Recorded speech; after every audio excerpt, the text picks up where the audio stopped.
आज आपण आपल्या किचनमध्ये हॉटेलसारखं चमचमीत आणि कुरकुरीत फिश फ्राय कसं बनवायचं ते पाहणार आहोत। तसेच आपण जेव्हा फिश फ्राय करत असतो तेव्हा त्या फिशला जे कोटिंग आपण लावलेलं असतं तर ते कोटिंग तेलामध्ये सुटतं। तर त्यासाठी आपण या ठिकाणी एक छोटीशी ट्रिक वापरणार आहोत। तर त्यासाठी आपल्याला हा व्हिडिओ पूर्ण पाहावा लागेल। तर चला मग आपण व्हिडिओला सुरुवात करू। तर सर्वप्रथम या ठिकाणी मी मॅरिनेशनची तयारी करून घेत आहे। तर मॅरिनेशनसाठी लागणारे साहित्य म्हणजे या ठिकाणी मी आलं, लसूण आणि कोथिंबीरीची पेस्ट घेतलेली आहे। त्यामध्येच 2 चमचे लाल मिरची पावडर घातलेली आहे। तुम्ही तुमच्या आवडीनुसार या ठिकाणी लाल मिरची पावडरचे प्रमाण कमी किंवा जास्त करू शकता। तसेच या ठिकाणी जी मी ट्रिक सांगणार आहे ती म्हणजे या ठिकाणी मी या मिश्रणामध्ये अंडी वापरलेले आहेत। या ठिकाणी मी 1 किलो सुरमई घेतलेली असल्यामुळे मी या ठिकाणी 2 अंड्याचा वापर केलेला आहे।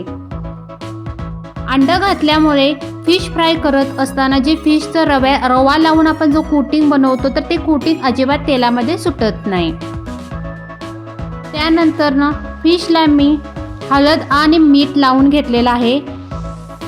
हळद लावून घेतलेले जे फिशचे तुकडे आहेत ते या मॅरिनेशनमध्ये ठेवायचे आहेत। म्हणजेच अर्ध्या तासासाठी मी हे सुरमईचे तुकडे आलं, लसूण, कोथिंबीरीच्या पेस्टमध्ये सुरमईला लावून व्यवस्थित ठेवणार आहे।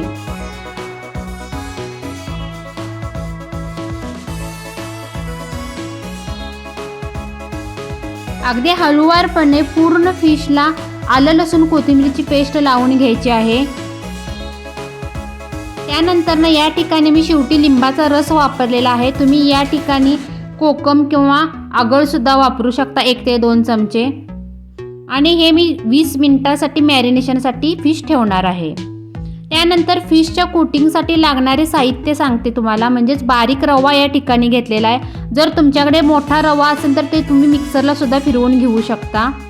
बारीक रवा घेतलेला आहे आणि कुरकुरीत राहण्यासाठी या ठिकाणी मी कॉर्न फ्लोअर घेतलेला आहे। जर तुमच्याकडे कॉर्न फ्लोअर नसेल तर या ठिकाणी तुम्ही तांदळाच्या पिठाचा सुद्धा वापर करू शकता। त्यानंतर रव्यामध्ये या सुरमईच्या तुकड्यांना दोन्ही बाजूंना अगदी व्यवस्थितपणे कोटिंग करून घ्यायचं आहे। आणि त्यानंतरच पॅनमध्ये थोड्याशा तेलामध्ये हे फिश फ्राय आपल्याला दोन्ही बाजूने अगदी मध्यम ते मंद गॅसवरती व्यवस्थितपणे कुरकुरीत तळून घ्यायचे आहेत किंवा फ्राय करून घ्यायचे आहेत।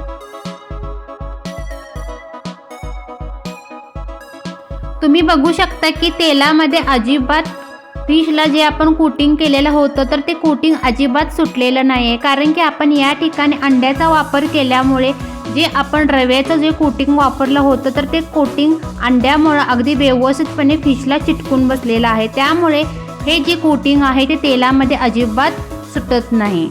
तर तुम्हाला ही ट्रिक कशी वाटली? आवडल्यास माझ्या चॅनलला नक्की शेअर, सबस्क्राईब तसेच कमेंट करायला सुद्धा विसरू नका। धन्यवाद।